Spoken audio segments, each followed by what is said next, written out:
I love holiday cards.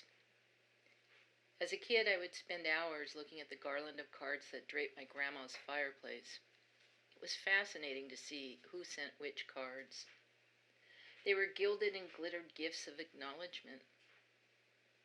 I painted my winter card this year. It's from a set of photos I took last year. The whole thing happened organically. I had piled up gift bags on a table in my workspace. Jeff's contribution was an empty beer can. The scene made sense to me, so I shot a couple of photos. I call the painting Loot. It's a pun. You see, I'm not a fan of the consumerist aspects of this holiday. Nor am I a follower of faith or a believer in ghostly sky parents or authoritarian ideologies.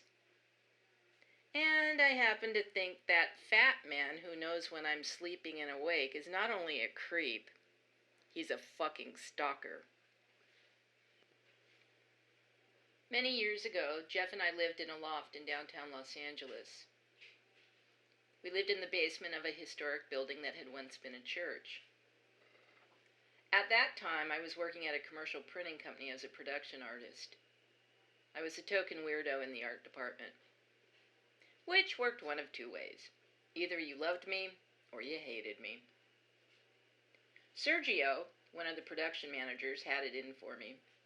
He was convinced I was either on drugs because of how I dressed or that I worshipped Satan because I lived in the basement of an old church. One afternoon, my friend Peter from the typesetting department found a doll head in the street and gave it to me. I washed it off and stuck it to my drafting table with paste-up wax. This really bothered Sergio. He thought it was voodoo.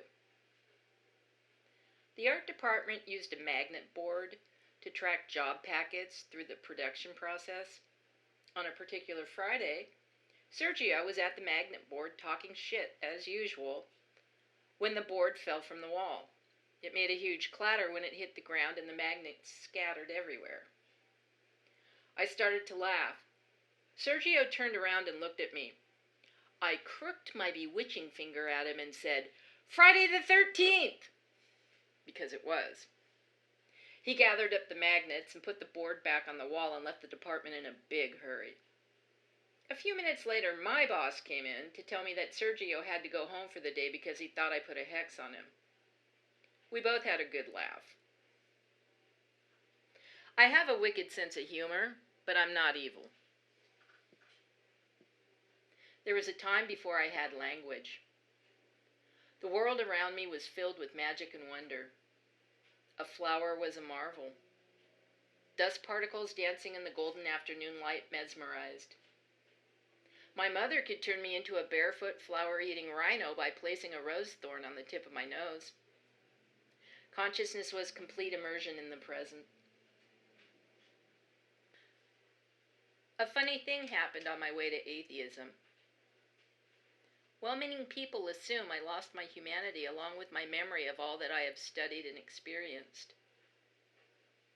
It is through my searching and learning and curiosity about religion, philosophy, and spirituality that I came back home, to a place of wonder and magic without the walls of dogma.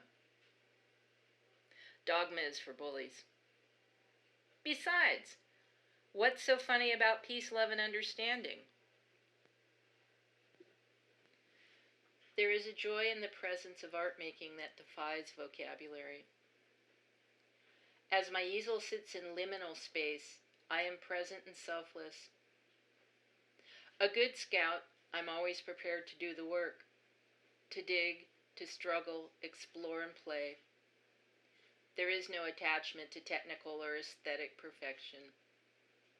The only outcome is my transformation through the act of art making. It is the greatest of all gifts.